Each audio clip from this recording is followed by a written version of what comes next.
வலிகள் தான் என் வாழ்க்கை. உறவுகள் வெறுக்க, உயிர் பிழைக்க போராடினேன். அந்த போராட்டம் மிக கடினம்தான். கொடுமை யாதெனில், தன் உயிர் போவதை விட உடன் உரையாடி உணவுண்டவர் கண்ணெதிரே புன்னகைத்து கண்கள் இருள் சூழ்ந்து கண்ணீர் விட்டு மரணம் தொட்டு உயிர் பிரிந்ததைக் கண்டேன். அந்த தருணம் அழுகையும் அதிர்ச்சியும் என்னை ஆட்கொள்ள உடல் முழுவதும் நடுக்கம் கண்டேன். அது இன்னும் என்னை அபகரித்து தான் கொண்டுள்ளது. என்னை காணும் சிலருக்கு அது புரியாது. இப்படி அணுவாய் சித்திரவதைப்பட்டு ஆண்டவன் தயவு கொண்டு உயிர் பிழைத்தேன். ஒரு நாள் புதிதாய் பிறந்த குழந்தை போல் கண்ணீருடன் கண் விழித்து என்னை கண்டேன். என் உடல் கிழித்து மூடப்பட்டிருந்த போது என் அழுகை மறந்து ஆனந்தம் கொண்டேன் நான். என் உடலில் ஏற்பட்ட ரணம் ஆறியது. ஆனால் வருடக்கணக்கில் என் மனதில் ஏற்பட்ட ரணம் ஆறாமல் தவித்திருந்தேன். ஏனென்றால் நான் கண்ட மரணத்தில் என் உயிராய், சகோதரியாய், என் தோழியாய் நினைத்தவள் நான் கொண்ட அதே வலியையும் அவளும் கொண்டிருந்தாள். ஆனாலும் அவள்தான் எனக்கு ஆறுதலும் அறிவுரையும் அன்பையும் மனதைரியத்தையும் தந்தவள். அந்த அன்பின் மரணம் என் மனம் தேற்றி பல வருடத்திற்கு பின் தெரியாத ஒரு பணிக்கு சென்றேன். கொஞ்சம் கொஞ்சம் மனம் மாறத் தொடங்கியது. இயல்பு வாழ்க்கைக்கு திரும்பிக் கொண்டிருந்தேன். அந்த பணியின் போது ஒரு நாள் காலை வேளையில் என் கடை வாசல் முன்பு சில கல்லூரி மாணவர்களும் மாணவியரும் சில தம்பதியரும் ஆங்காங்கே அமர்ந்து கொண்டிருந்தனர். அந்த நாள்தான் நான் இழந்த அந்த அன்பான உறவை மீண்டும் காணப்போகிறேன் என்று அறியாமல் நின்றிருந்தேன் நான். ஒரு தேர்வுக்காக வந்திருந்த அந்த மாணவர்கள் தேர்வை எழுதி முடித்துவிட்டு சென்று கொண்டிருந்தனர். ஒரு கல்லூரி மாணவி என் கடையின் முன்பு மதிய வேளையில் நின்றிருந்தார்.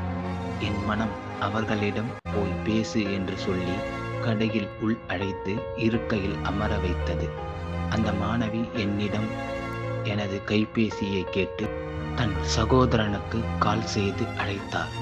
அவள் சகோதரன் வர காத்திருந்த தருணம் நான் எழுதிய எழுத்துக்களை கண்டறிய ஆவலுடன் கேட்டாள்.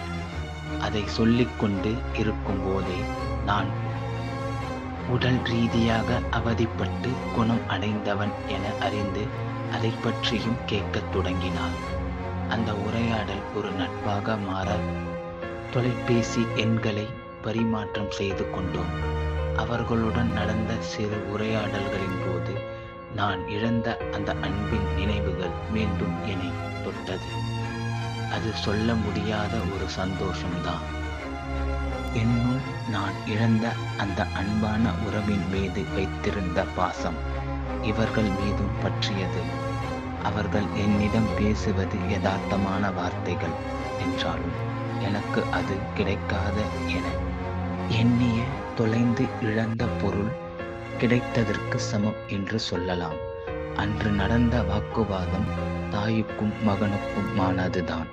நான் என்னை பொறுத்தவரை கிடைத்த அந்த அன்பை இழந்து விடுவேனோ என ஒரு பதட்டம் என்னுள் எழத் தொடங்கி அறியாமல் என் கசப்பான வார்த்தைகள் கொண்டு அவமதித்தேன் அவர்களை.